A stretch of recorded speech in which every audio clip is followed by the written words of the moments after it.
Welcome to Bleav In 76ers with your hosts, former 76ers point guard Eric Snow and two Sixers fanatics in Marcus and Teja Dash. Bleav In 76ers is presented by BetOnline.AG. BetOnline remains your number one source for all your college basketball betting this season. Get analysis of every play, prop, and point at BetOnline. You'll find the latest odds, bracket contests, team matchups, and game trends at BetOnline. Updated odds for everything from live games, the conference championships, right through the Final Four and championship game. BetOnline is your college basketball headquarters this season. Head to the website today or use your mobile device to sign up and receive your 50% welcome bonus on your first deposit. Be sure to use our promo code BLEAV, that's BLEAV, to receive your bonus. BetOnline.AG, where the game starts.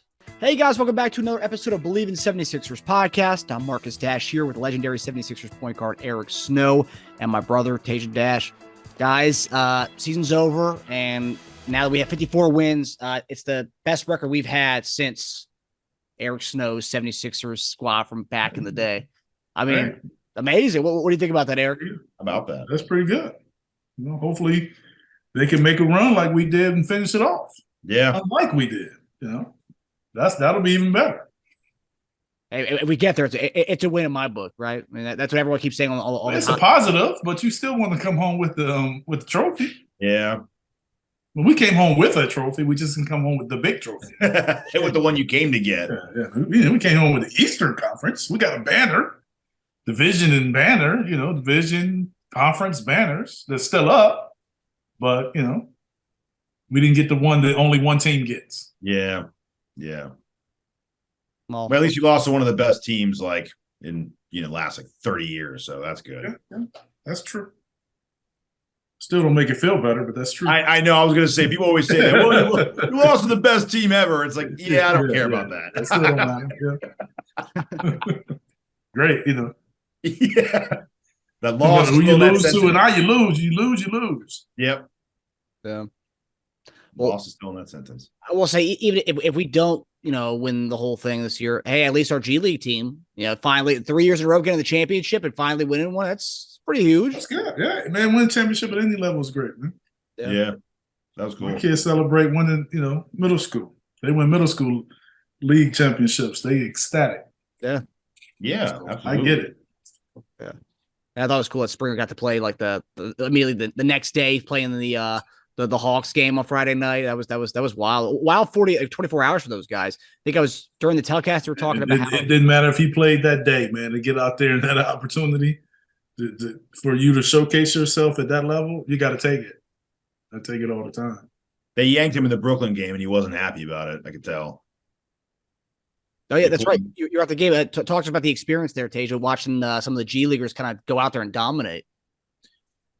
It was cool, man. It was really fun to watch that. And I know Joel and Harden were on the sidelines, but all the other guys were. Oh, no, Tucker wasn't either, but Tobias was there. Niang was there. Melton were there cheering on their teammates and stuff. It was cool. Yeah, we were dominating for most of the game, and it was pretty much second unit versus second unit, actually. So funny to see them interact on the sidelines, watch Doc coach, even though my buddy was saying he was holding out hope that Sixers would play some of their guys. I was like, they asked Doc what he's expecting out of the game today. He's like, what did he say? I said, he wants to catch the end of the Masters, is what he said. He's like, oh, man. I was like, so forget about it. I don't think Doc called a timeout in that game, man. He wanted to get through it. Man, I told you guys, some of them guys may not even go to the game. I'm surprised 3 of them did. Melton came in the middle of the first, second quarter, but the other ones were there the entire game. It was cool, though, man. It was really cool to see Tobias Harris, man. He's locked in. Even when he's not playing, he's on every single huddle, listening to every single game plan, every single play. It's like he's in the game. Great teammate. And House does not shut up the entire game. House is talking the entire – it's funny. This guy my buddy, not a Sixer fan, he's a Brooklyn fan. He was like, who is, I was like, House. I already know who you're going to ask about. He's like, dude, he doesn't stop talking. I'm like, it's great. I just want to watch. They need a house cam for the entire game. I would watch when my boys met the team, he was probably the most talkative out of everybody they met. That's great. Yeah. He's just cracking people up next to him the entire time. They're just laughing. He was hilarious. Yeah. So they had a kick out of that. And I think you said, what was it what you were telling me? There was one story about, I guess Dedmon was talking to the ref and Tobias went over to Dedmon and like, got him. I think it was Dedmon. Dedmon was talking to the ref after a timeout, and Tobias was listening in on the play, and he saw Dedmon having too long of a conversation with the ref. Kind of went over there and told him to get back and we're going over plays in the huddle. Come on back. I was like, man, look at Tobias, professional. Are you back on the Tobias train again? No, he still makes too much money. He probably thinks he should be doing more of that because he makes more money. Yeah, you see, he's coaching on his time off. I like that. He knows he needs to make up with extracurricular activities. You say so. Teja says game played like a player coach. There you go. But all right, so last week we kind of told you guys this week our first show this week is going to be kind of going over a lot of the stuff we predicted in the preseason. So we're going to go over a bunch of predictions we had from one of our earlier shows, October 12th show. And then Friday, we're going to give you guys the full Brooklyn versus Philadelphia preview of the series. So before we get into looking at our past predictions, which some of you guys are spot on about some of the stuff. But before we get to that, so we kind of mentioned last week. So last week kind of seen a lot, Embiid dropping 52 against Boston, seeing our stars play a little bit against the Miami Heat, and then also kind of get blasted towards the end of that game. And then we saw our G League champs come out, win the G League, and then dominate Atlanta and in Brooklyn. But what stood out to you guys last week as we ended the season? What was something that stood out to you guys? I don't think anything really stood out. I think that some of it I kind of knew once we got in a certain situation how it would kind of play out towards the end of the season. I think it was probably Joel kind of dominating that Boston game. Even though Boston didn't have, they had two starters out.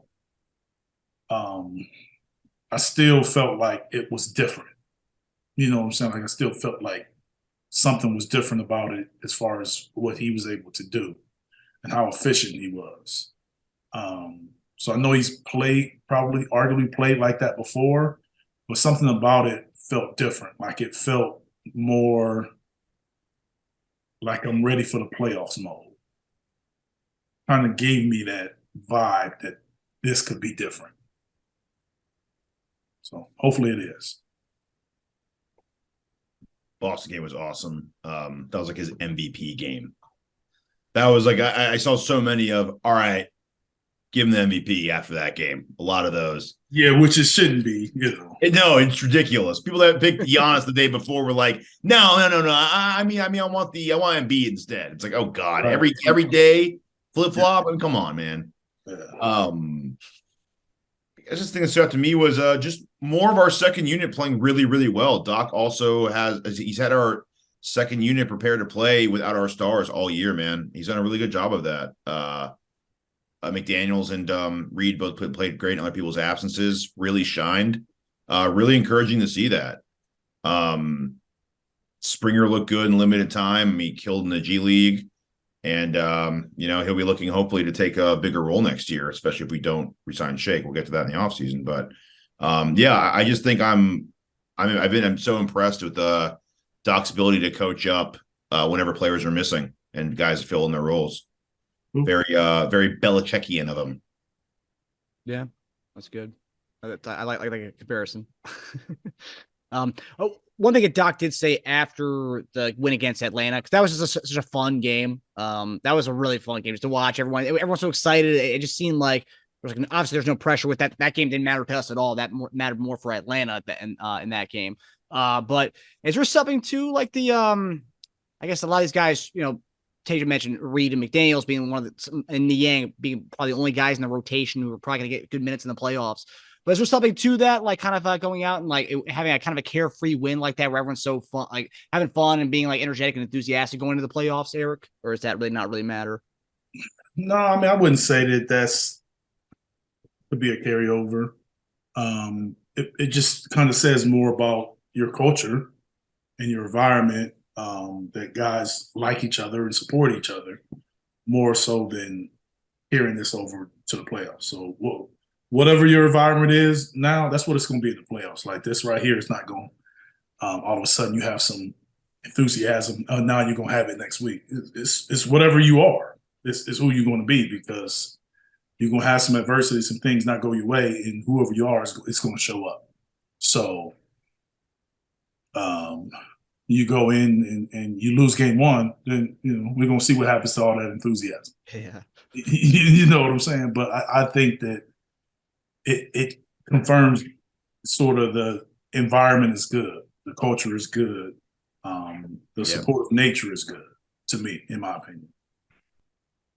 Yeah, definitely said a lot more for the Hawks in that game. If I was a Hawks fan, I'd have a lot to say about that. That's a game you don't want to lose when you're playing the second unit and your starter's playing, and you need that game.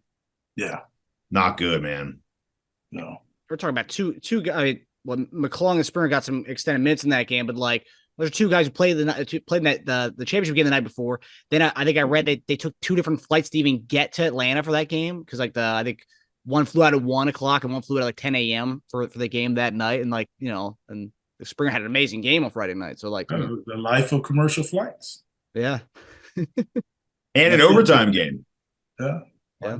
Was that back to back too? Yeah, it was night before. Yeah, right. So, and they were coming from what about Rio Grande Valley? That's not easy to It's no where were they going to land? Was it Atlanta? It was Atlanta, yeah. It may be direct flights from Atlanta, but it's maybe not a lot of direct flights. So I know that most of the time you fly out of there, you got to fly through Houston or Dallas. Wow. Yeah, I think Allah was saying that like if you pretty much across the streets from you can see the Mexican flag across the border. Like that's how close it is to the border of Mexico. Yeah, it's McAllen. That's right on the border. I mean, where the arena is different from where they put the teams to stay. The arena, I believe, is closer to the border than actually where you stay. But it's actually a really surprisingly nice area. Huh. Good climate. I was told the border cities are safer than people. That's what I was told. Because of all of the things that were going on. I didn't really try to argue that or debate it. I just received it. You just took it. I just received it, yes. Because I don't know. I don't really know, but that's what I was told when we were visiting there and playing there. It felt the same, but yeah, it's not as close to the border as El Paso. Okay. El Paso, you can look at the hotel and see the wall in Mexico. Like that's closer. That is the border. Mm-hmm. Yeah. Well, I'm glad you got to see a little bit of the McClung and Springer show. I mean, is McClung with 29-9, Tej, on Sunday at the game you were at the Nets game? I think he had 9-7 too, right? He came close to triple double. No, 29-9. 20. Yeah, it was 29-9. Oh, okay. I think he said 29-9. Okay, yeah, yes. Hey man, very impressive. King was impressive too, by the way. Yeah, King was impressive. A good game. I think we had 3 or 4 guys with 20 points. The score going into the fourth was 192. I was like, this is going to be high scoring. And gotta do it. Cam Thomas shot the ball like 100 times. We said it in the first quarter. I wouldn't be surprised if Cam Thomas goes for almost 50, and he got 46? 46, yeah. Yeah, he got real close, man. Every time he look at the guy who shot the ball. If he didn't shoot it, what the hell are you doing? Give me the ball, dude. Points I have. Yeah. Yeah, I took Sixers money line that we were a 3-point underdog going to that game. I felt good about the G Leaguers. Yeah, I don't feel good about betting on when the reserves are playing. You just don't. I don't know. Yeah, you don't know because he put Springer in for 2 minutes and pulled him. Yeah. Well, I was like, what? one of the betting sites I was looking at was like, be careful about this one. Bridges is the only person playing in that game. I don't know how long he's going to play, but that alone should tell you to pick Brooklyn today. 3 seconds. He just wanted to keep his streak. Yeah.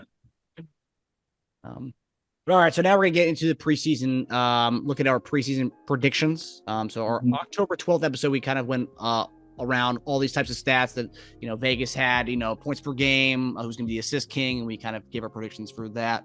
So we're going to dive in here for the first one. So we had a top 3 scorers prediction of who's going to be the top 3 scorers. Eric, you had Joel as number 1, you had Maxey at number 2, and you had Tobias at number 3. Teja, you had Joel at 1, Harden 2, Maxey 3. It ended up being exactly that, Joel, Harden, and Maxey. What are your guys' thoughts on this? Eric, you didn't have Harden in your top 3. Are you surprised about his scoring output this season? Obviously, comparatively to what you had. Yeah, I thought he would score what I thought he would score less. Because I thought the volume would go down. Yeah. And I thought his free throw attempts would go down, which it probably, no, Tage, maybe you can confirm that maybe they did. But I just thought his efficiency as far as shot selection was better. And, and I thought he played more minutes than I thought he would play. But, I mean, he just played well. He played well to make it happen. But I do think that some of the things that I thought was going to be pulled back, like minutes and stuff, didn't happen. So if he's on the court, he's going to score. Yeah, it was his lowest free throw attempt in 12 years. Yeah, that's what I thought, and that did happen, but it didn't. It probably affected the scoring because he's not a 30-point scorer. But I'm just saying, 21 for most guys is, you're trying to get in the Hall of Fame, but 21 for him is, sort of a lower scoring output. What balanced it out is that it was his second highest 3-point percentage in 12 years. Yeah, that's what I was saying. His efficiency was up. Yeah. So you got to give him credit for that. Mine was just a prediction. His was actions. Yeah. and playing it back, you were very close between picking Tobias and Harden for 3. You were very close on that one. Yeah, I thought that with Tobias, I thought with James and basically Maxey being both in the guard position, I thought we would get more out of Tobias, especially with PJ joining the lineup. I thought that was going to be more of a offensive opportunity for him. Yeah. That didn't happen. So I don't think from Tobias, I don't think it was a can't do. It was from a not able as far as opportunities, which, somebody had to take it. It was Tobias more than James. I thought it would be a little more James and less Tobias, but it worked. Yeah. Yeah. And I said that in my original, I said Harden and Max would be separated by 1 point, which is pretty close. I think they're separated by 0.7. And then I said my goal, what I wanted Harden and Max to combine for 40 points per game. And they combined for just barely over 40 points per game. Yeah, I thought it'd be closer. I thought I didn't have Tobias in my top 3, but I did think he'd score more. I thought it was going to be like a little less. I did think Harden was going to be more of a distributor, which would make everyone else score a little more. I probably wouldn't have guessed Tobias top 3, but at the same time, I also probably wouldn't have guessed that he score as little as he did. Yeah, but I think that Joel moving up, PJ not as high as maybe we thought or I thought. Points had to come from somewhere. But I just think that Joel's aggressiveness and Maxey's aggressiveness made it tough. So I do firmly think going into the season it was probably going to be a little more even, but then as the season played out, you kind of followed what was working and how it was going. I think the surprise for all of us was the amount Joel scored this year. Yeah. I think he was so much more than we were all thinking. So those 3-4 points a game, we probably thought would have gone to like Tobias. Yes. And then he'd score around like 18 a game, which was more 17, 18 where I thought he'd be. Just wasn't possible. Yeah. Yeah. And we said that too. Someone had to sacrifice something. Yeah. Tobias sacrificed a lot while the other two guys really didn't sacrifice that much. Yes. Do you guys think we got, maybe a little bit more from the bench that we weren't anticipating? Like, Melton stepped up in a way I don't think a lot of us thought scoring wise he would step up. And is that kind of surprise too that may have kind of helped that? No, I think with Melton and Niang, I think that those opportunities are there because they're sort of put in position to do that. Melton shooting the three, we knew he was going to take some shots from three, and Niang shooting the three, what he's been basically doing for the team since he arrived. I think that sort of fits in what the team was looking for. That's when Daniel House was playing earlier. Like that's what he was there to do. So I think that they fit their role and they accomplished it. But to say that they scored more than anticipated, probably so. But I don't think they scored more than they were capable. Right. I think for Melton, for example, that was an opportunity was there because he did get the starter minutes for a good amount of time. Yeah. Yeah. Well, it's interesting because he got looks and he was shooting especially from three. There was a time that he was really shooting it well. Yeah. He finished pretty good. Yeah. So I just think, he did well from a standpoint of being able to adjust how he was being used and the way that he had to play. Yep. Because if you compare Melton this year to last year, he averaged 5 less minutes a game this year. Or I'm sorry, he averaged 5 more minutes a game this year, but 1 less shot a game this year. Interesting. So he had to be more efficient and do more with less. If you look at Memphis versus here, that you can see that. Yeah. Memphis, leading scorer is a playmaker, and second leading scorer is probably a catch and shoot three and post up guy. Yeah. And everybody else are spot ups. Yep. So you're gonna get, and they probably play fast. I don't know. They probably play. I would assume they play faster than we do. I don't know, but I just assume they do. Yeah, you would think Memphis would have a faster pace of play. Yeah, but what they don't do is they don't play through a big. They do.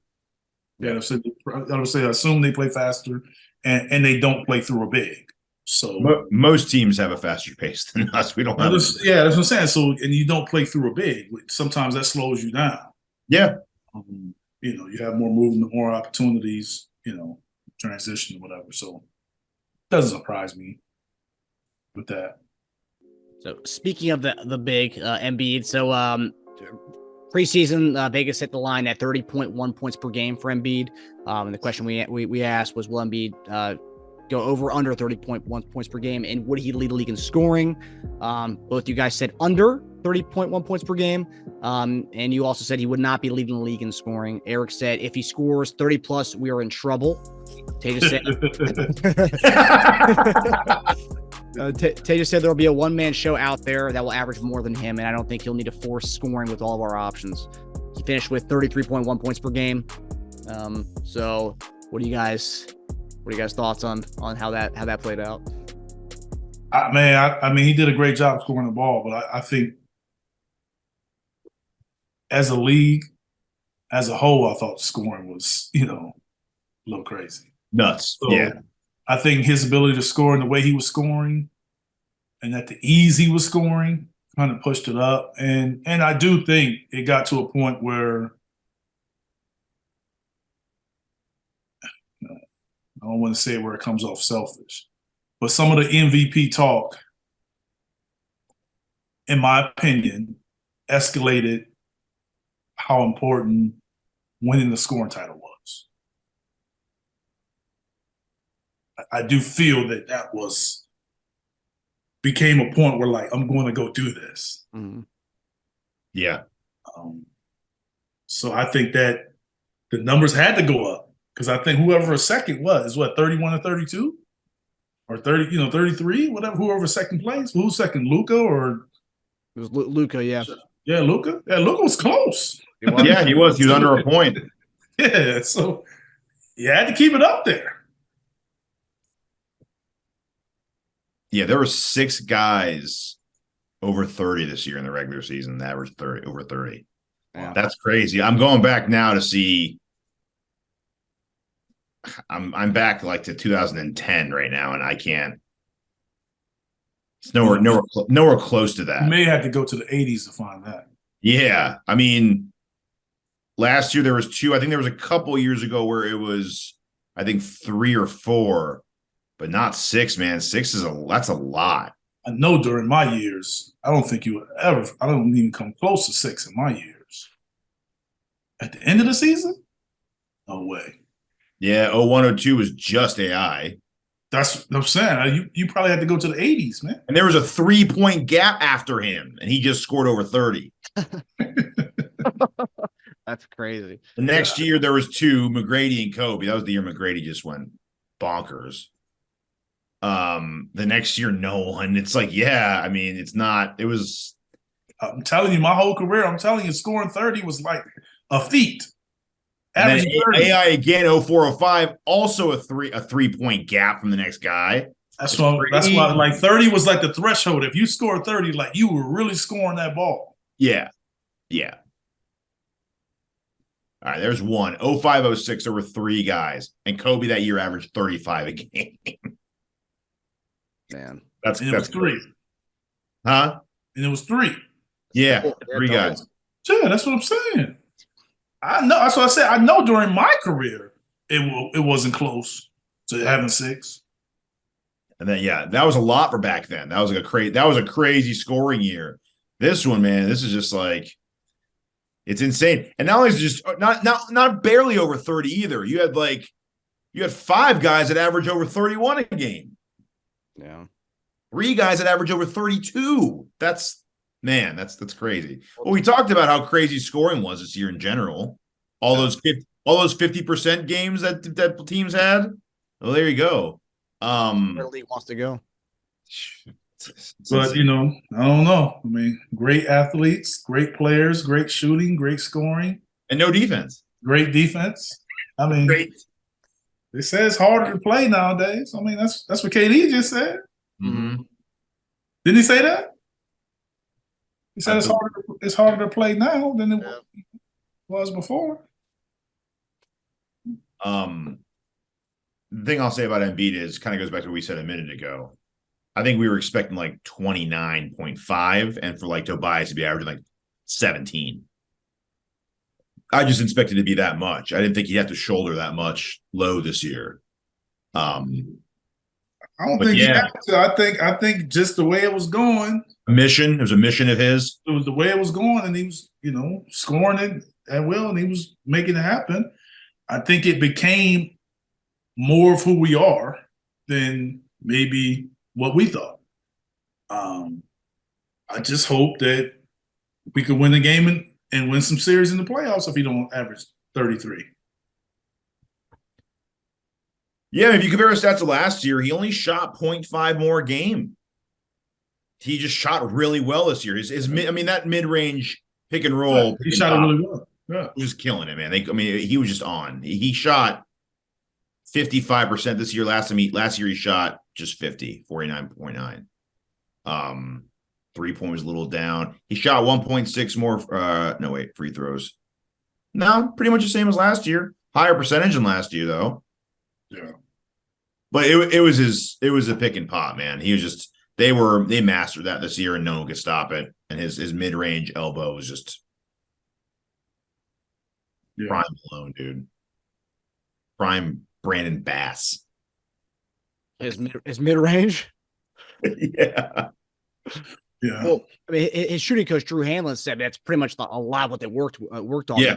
Like they mastered that. So like it showed. Yeah. Master what? the mid range game, like that kind of like the what was the like The elbow, the free throw line. He never shot that before. To the percentage that he shot this year. I mean, I'm just saying, but he's never shot the mid range. You said he just got better at it. Got better at it. Like really mad. That's primarily what they worked on. The elbow season, apparently. Yeah. And falling.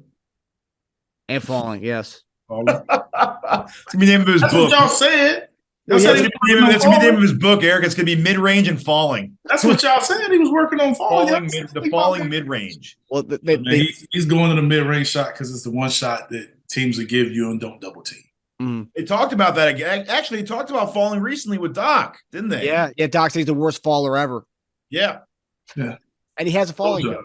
Told y'all that. I mean, but yeah, the mid range shot is a shot that you can get. And they won't double you. So if you shoot at an efficient high rate, you can average 33. There you go. The kids are watching this. Get that elbow shot down. You average 33 in the league. All right. So coach says it's okay. Also be 7-1 and no one can block your shot too. Yeah. A lot of these kids are fighting their coaches that don't encourage it. So yeah, they want to shoot the three. They want shoot near the half court line more than they want to shoot near the free throw line. Hey, if the Sixers win it all this year, it might be the blueprint to bring back the pick and roll and the elbow shot again. The mid range shot has always been efficient for teams that win championships. Yeah, it's just not the flashy play. I mean, I watched Golden State, especially like during their run. Like Steph and Clay shot so many mid-range shots that people don't even talk about it because they're so good at shooting the three that you don't realize like how many mid-range shots they shoot. Like floaters and all that stuff are mid-range shots. Those are all mid-range shots. True. And people don't realize that, especially with Clay. Like, his little one dribble pull-up, those almost automatic for him. But, Kevin Durant, Kawhi. Just think about the team. The guys has been winning. Mm-hmm. I'll take mid-range shots.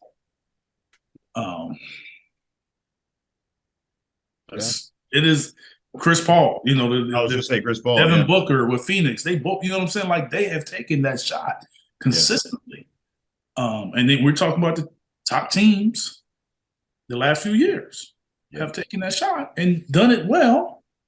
But, people that are against it call them the exception. Yeah.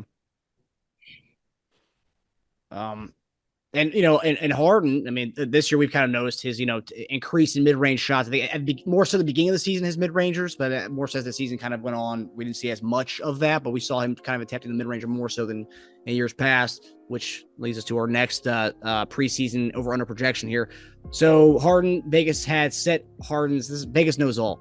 They set his over-under at 20.9 points per game. Both you guys said under. It would be under that. He finished at 21 points per game. So if you had bet on the over here, you'd be, kicking yourself till the end of the season, and then 21 points per game.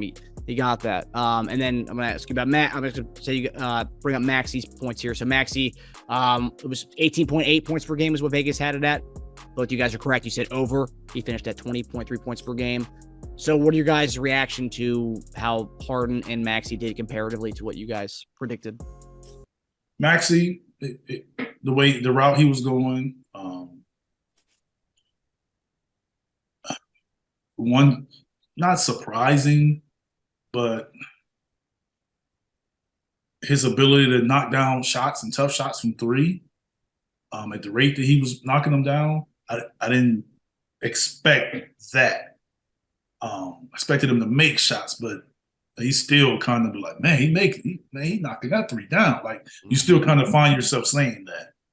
I thought he would be more transition, attacking, downhill, getting to the free throw line for the majority of his points. But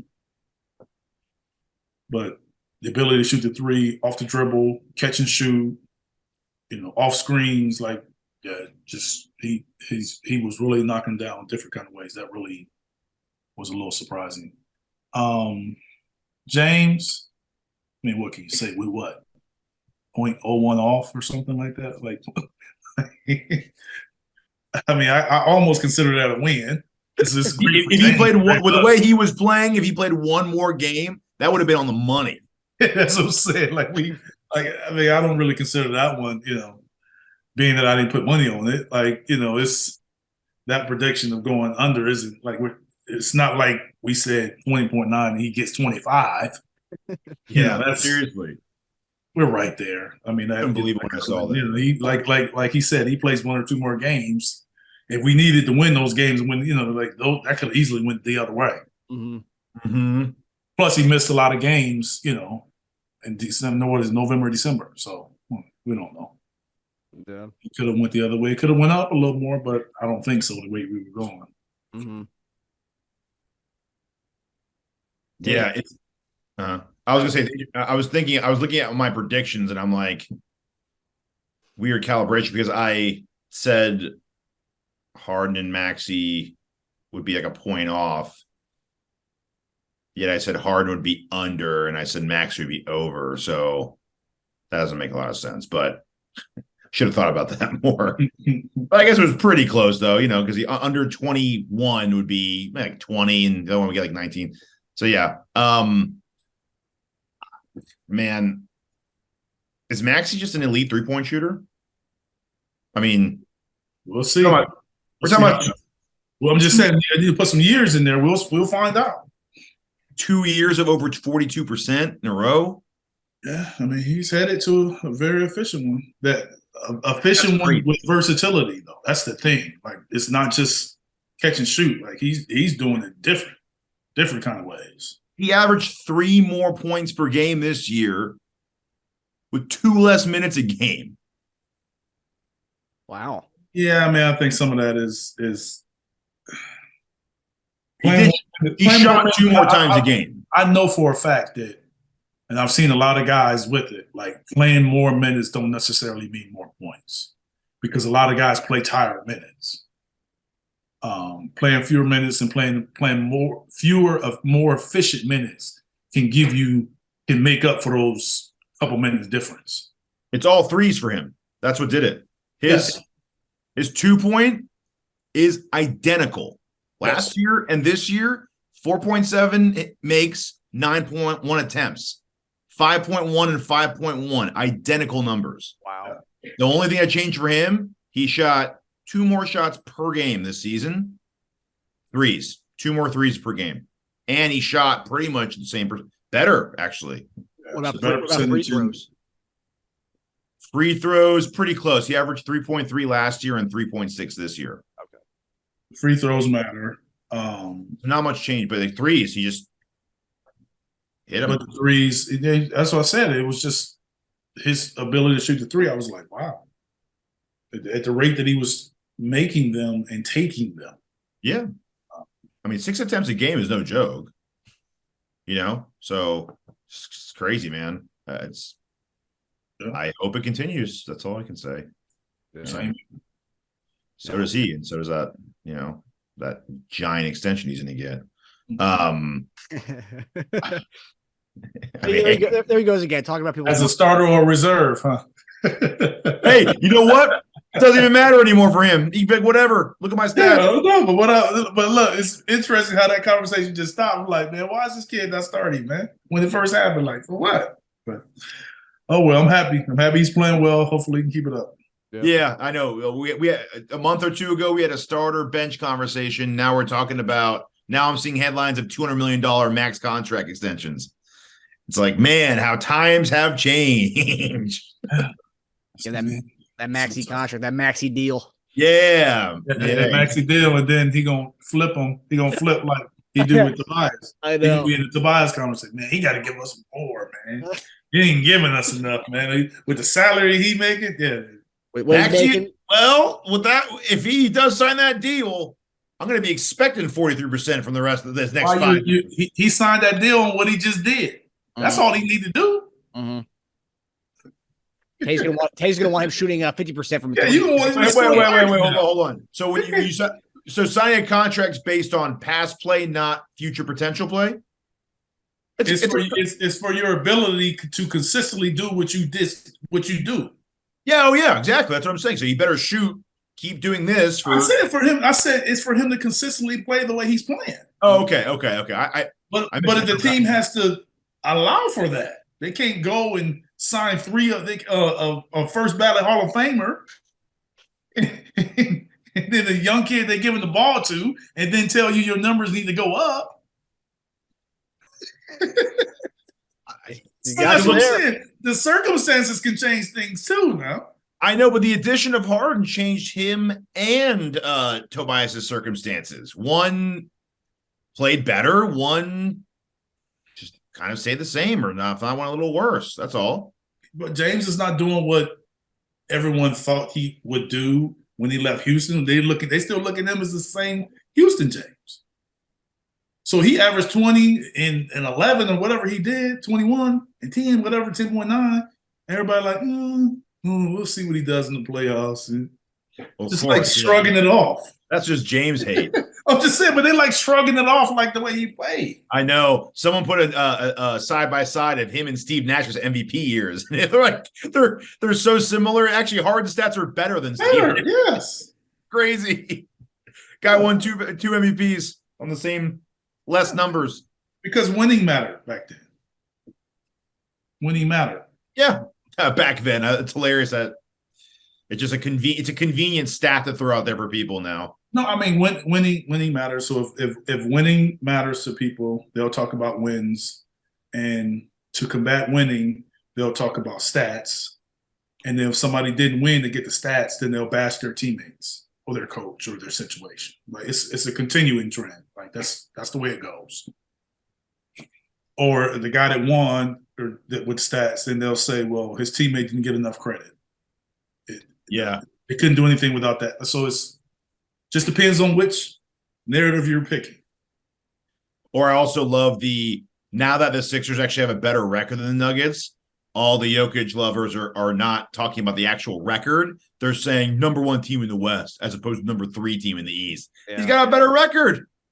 But then the West is better. So it's better, it's deeper. Look how many winning teams we have, and our 7th seed is the Lakers, and it's depends on how you look at it.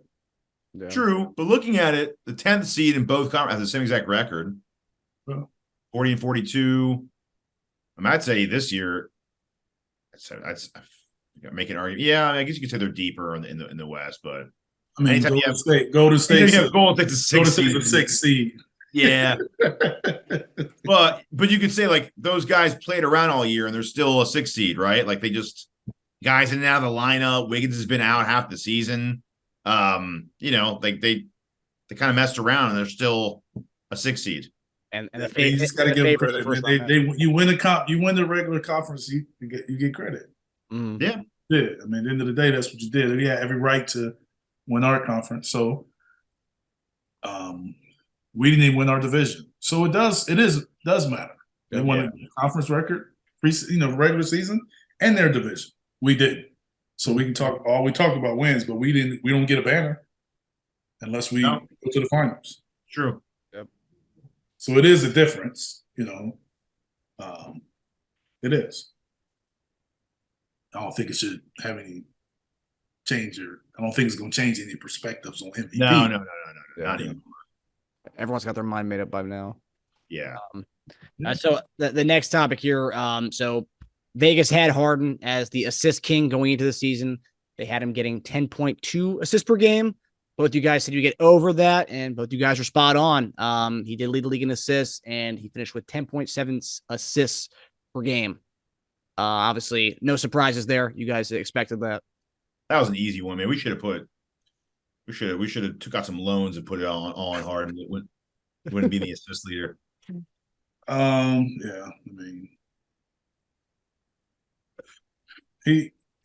Yeah, I mean, I knew he would do that.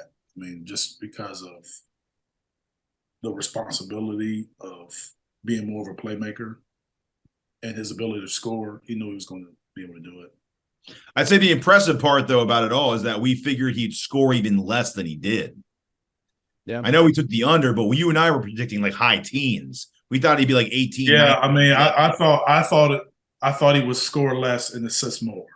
Yeah. So the fact that he kept his scoring above 20 of 21. That's still why I think he didn't end up with 12 or 13 or even maybe even 14. Yeah. Yeah. Yeah. The other one, which is one that we all loved, and I remember at the beginning of the season when we were 12 and 12, like, I don't think that's gonna hit. And I think the live line at that point was like 47.5 or something like on the season wins and losses. But anyway, Vegas had it at 50.5 total wins this season. We ended with 54. Both you guys said take the over in that, which we did. We covered that pretty well, 54. So the other one was conference seeding, over under 4.5 seed. So they had that's what Vegas had us at. Both you guys took the over, better than the 5 seed. We ended as the 3 seed in the East. So that was probably the best bet of the entire thing. And we, listening to our show, we talked about it. We were like, we're not going to place as a 5th seed unless this is the year's a disaster for us. Yeah.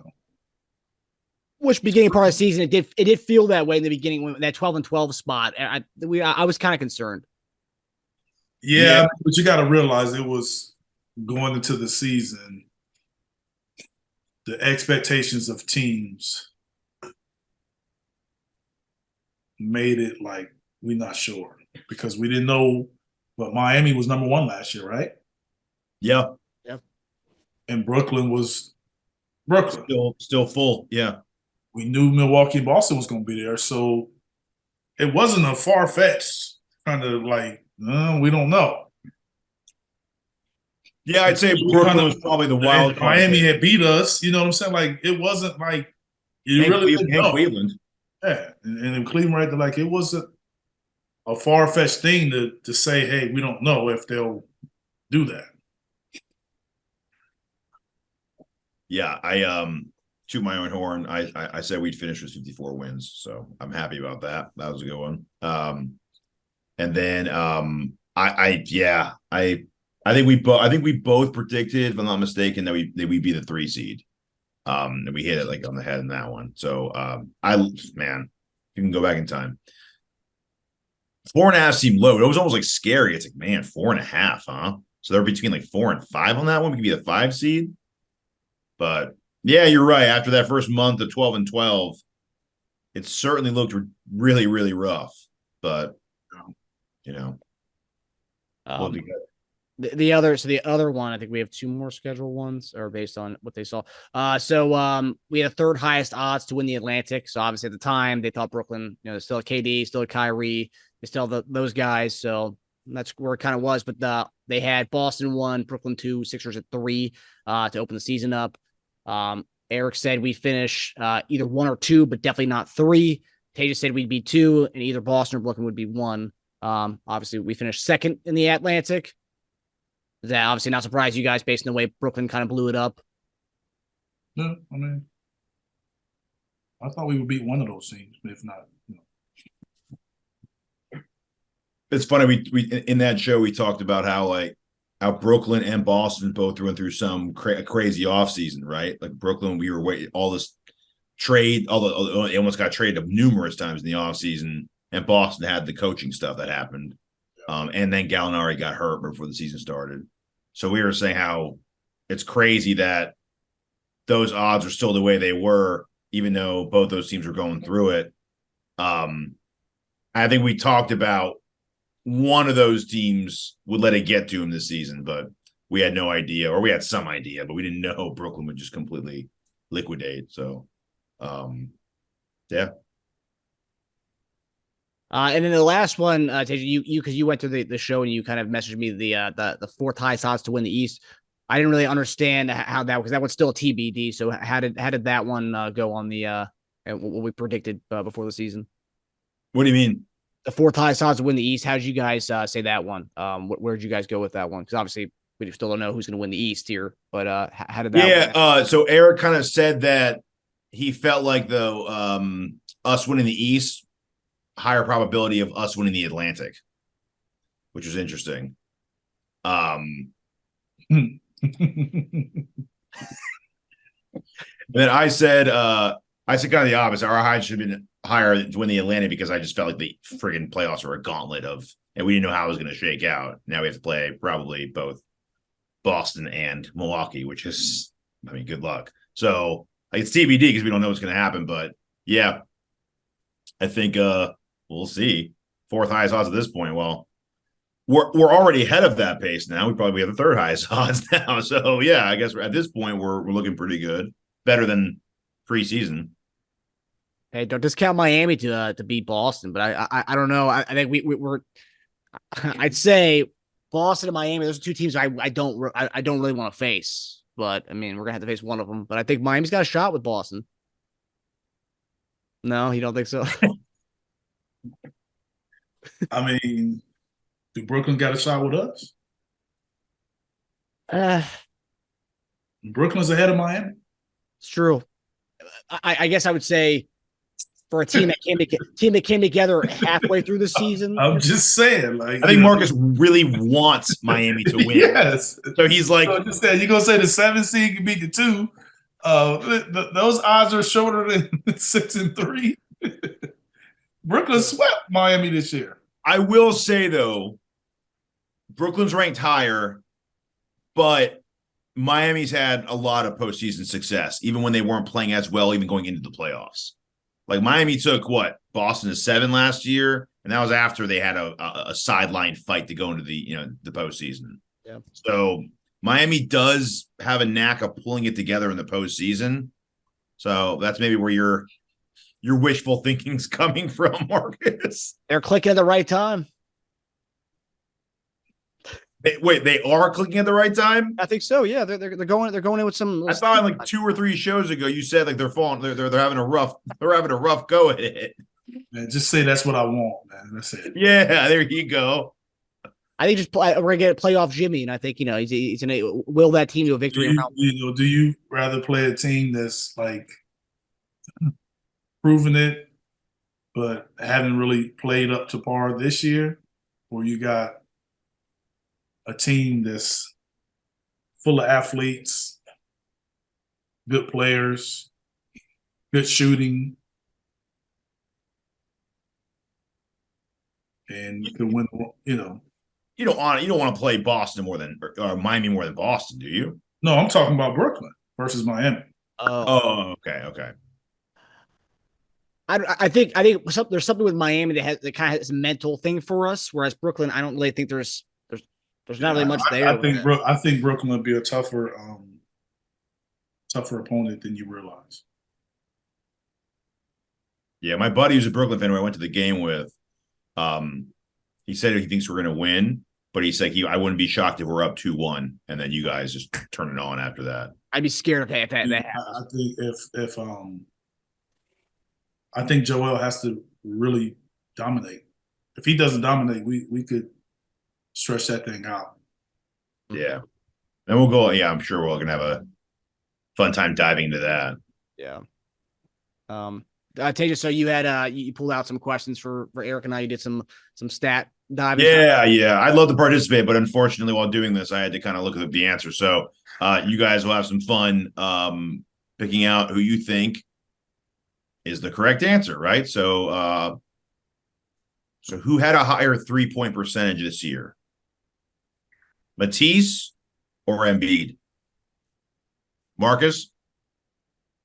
Just because it's Thybulle and Joel, I think just because his name's on there. And hold on, disclaimer: this is with Philadelphia. So we're not counting Portland's. This is just with Philly. I'm gonna go Thybulle. Just give an answer. It's not an explanation, man. Yeah, I'm just gonna go Thybulle just because I feel like it's a weird name to be up there with Joel, and I think I'll go with Joel since he went with Thybulle. Final answer? Joel. Tease. I'm getting the exact percentages out right now. Matisse had a higher. I do have the answer. Matisse won. Oh. I think that last final stretch, I think Joel was chucking him a little more than he was at the beginning of the season. I think that's what brought it down. How close was it? 33.3 and just 33 flat. Oh, wow. It's close. It was pretty close. Next, also higher 3-point percentage, Tucker or Tobias? Tucker. I'm gonna go Tobias. Tobias had a really hot start to the season. Tucker. It was 39.3 and then 38.9. Really Tucker's not the percentage. He's the timely shots. Yep. He shot 1.9 a game. Tobias shot 4.4 a game. So on more clip, but who averaged more rebounds per game? Tobias or Harden? Tobias. I'm gonna go James. Answer is James. 6.1 to 5.7. Dang, pretty close. All these are really close. Who led our team in free throw percentage? Maxey. I was either gonna go Max. I'm gonna go Niang. Tobias. 87.6. Then James and Niang were tied for 2. I probably would have gone Maxey, actually. But he had a little rough stretch at one point. We all kind of did the second. Don't shoot technicals. I don't see Tobias shoot. Do Tobias shoot technicals? See Embiid. No, I think Joel does, doesn't he? Yeah. Yeah. That's 87.6, and then Harden and Niang tied for 86.7. Wow. And then last one, who started the most games for us this season? PJ Tucker. Yeah, I was either gonna go Tucker or Tobias. I'm gonna go Tobias because he went Tucker. Tucker. Next was Tobias. Okay. 75 and 74. And apparently, I thought we were supposed to rest Tucker a lot this season. I guess that didn't happen. Yeah. Well, I think his minutes were a little. Yeah, they didn't overplay him, which I like that. So they decided to play more, but play in more games, but less minutes, which I like. Because I think minutes compared to last year, because he averaged 25 this year. Okay, his minutes down 2. 2 minutes per game. Yeah, those are interesting. Those are some good ones there. All pretty close though, closer than I thought some of these would be. Yeah. Well, yeah, I would hope so. Joel and Matisse. Yeah. Okay, so the last one, obviously, MVP has been a big topic on pretty much every sports show. I think I think MLB shows are talking about the MVP debate in the NBA. But so with the coming out soon, everyone's placing their votes. We decided to talk about the top 5. Who do you guys have from 5 to 1 as far as your MVP? You guys is your own MVP ladder.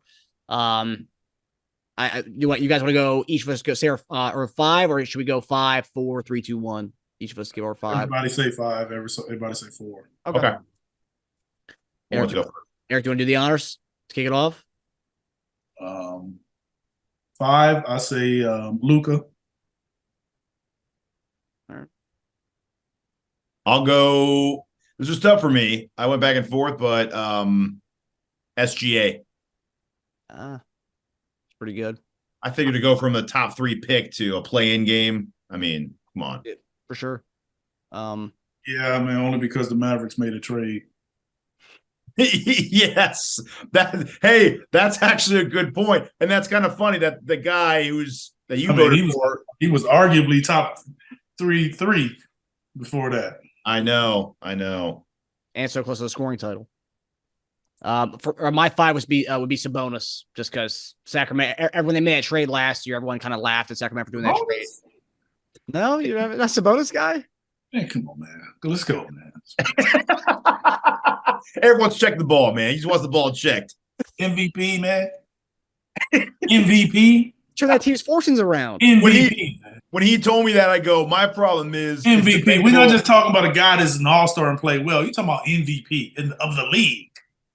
I said my whole thing is if he's not even the best player on his team, I can't give him that vote. De'Aaron Fox arguably had a better year. And they said De'Aaron Fox is probably one of the clutch players in the league this year too. Hey, you guys I understand, Marcus. I understand how you and your people think, man. Y'all, let's go, man. What's number 4, man? He averaged 19, 12, and 7. I mean, it was like a mini Jokic type year. Yeah. How come he's not getting the credit for it? Jokic gets all the credit, but he's and a 3 seed. right? Yeah, 3 seed. We're saying record matters. And I mean, his story too. He's got a good story. Everyone thought it was a bad trade for Sacramento last year. Everyone said, So why didn't you put Ja Morant in there then? He was a 2 seed. yeah.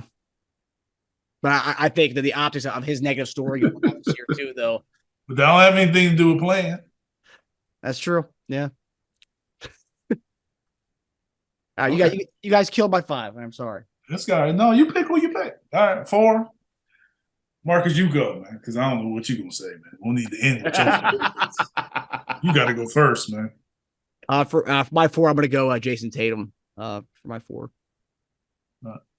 4 Tatum. Tatum, same here. Okay. On the same page here. There you go. This is where it gets a little interesting, though. 3, 2, 1. 3, I'll go first. 3, Jokic. Go ahead, Marcus. I'm going to go Jokic as well as my 3. Jokic. 2. Eric, you want to go first on this one? No, I don't like that. I'll go first again. 2, Giannis. 2, I'm going the Greek Freak, Giannis as well. Uh-oh. Eric. I got co-MVPs, guys. Oh, man. Co-MVPs. Trick question. There is no 2, huh? Yes, they can have the same amount of votes. Yes. I have co-MVPs. I have a feeling if Marcus would have said that, you would have been all over his ass. I would have. Okay, good. At least you're honest about that. Obviously, you all have Joel winning. I think this vote, it always comes down to first place votes, but I think this particular year is going to come down to second place votes. Yeah. And who's getting those second place votes? So if I thought Joel could be hurt, it could be hurt by that. Because I think Giannis is going to be, it's going to be hard for people to put him third. Yeah. So I don't think a lot of people understand the whole voting process is about your accumulation of points, not just, you get more points for first place, more for second, then third or whatever, then fourth, fifth. If y'all making me choose between the two, I'll say Joel wins it. Okay. You're a good Philly man. Yeah. I mean, I'll say Joel wins it. I do think that he'll win it. Okay. My perspective is, You think there should be co-MVPs? I think it should be co-MVPs. I really do. Okay. I think what Giannis has done in their first place, and that goes into that, oh, well, look at his teammates, and he plays well. What? Joel got teammates too. Yeah. Some really good teammates, but I mean, he averaged, 32, 12, and 7 or something like that? Like, Are you talking about Giannis? yes. Yeah. 31, 12, 6. And that's one of those, along with, that hadn't been done since, and shooting 50% from the field hadn't been done since Wilt, like all these other people accomplishing stuff. Yeah. So, you can't take for granted like what he did, man. Like if Joel did what Giannis did, we would tear the house down if somebody said he wasn't MVP. You're damn right. and you know what I'm saying? And we were first place, and he put up those numbers. We would tear the house down. Mm-hmm. It shouldn't even be a close second. So we got to be fair now. Yeah. I know we homers, but we got to be fair. I agree. Yeah. They both had amazing seasons. Like I said, I think Joel will get voted in. But it would not shock me if Giannis wins. It'll shock me if Joker wins. That'll shock me. Mm-hmm. But I'm still afraid of. It's been too silent. It's been too silent for the people that have pushed for him all year long. They have not changed their vote. They just got silent. So I don't think they changed their vote. JJ Redick changed his vote on First Take today. He went from Joker to Giannis. Oh yeah. That ain't for Joel. That's what I'm saying. Like, I'm really thinking like, and I think a lot of people that changed their votes, maybe people that like that went from Joker, don't necessarily mean they're going to Joel. Mm-hmm. Yeah, because some of those changes may go to to Giannis. Yeah. A lot of Jokic lovers are Embiid haters. So if they're going from anyone to anyone, they're not going from Jokic to Embiid. They're going to Giannis. And it's stupid, I know, but what I'm saying is, and if they do go from from Joker to Giannis, then where do they put Joel? Third place? Yes. That's what I'm saying. Like, that's where I think those second place votes are going to matter. Because I think it's going to be hard for someone to, and I'm sure you'll have some people out there that don't have them 1, 2, and 3. Yeah. But not many people. Yeah. You know, you may have Shai that can sneak in there in some top 3 picks. I'd imagine someone that's a beat writer in Oklahoma City or someone like, wouldn't surprise me if they put him up there. Yeah. Boston, Tatum. Yes. Tatum's going to be up there in some. But nationally,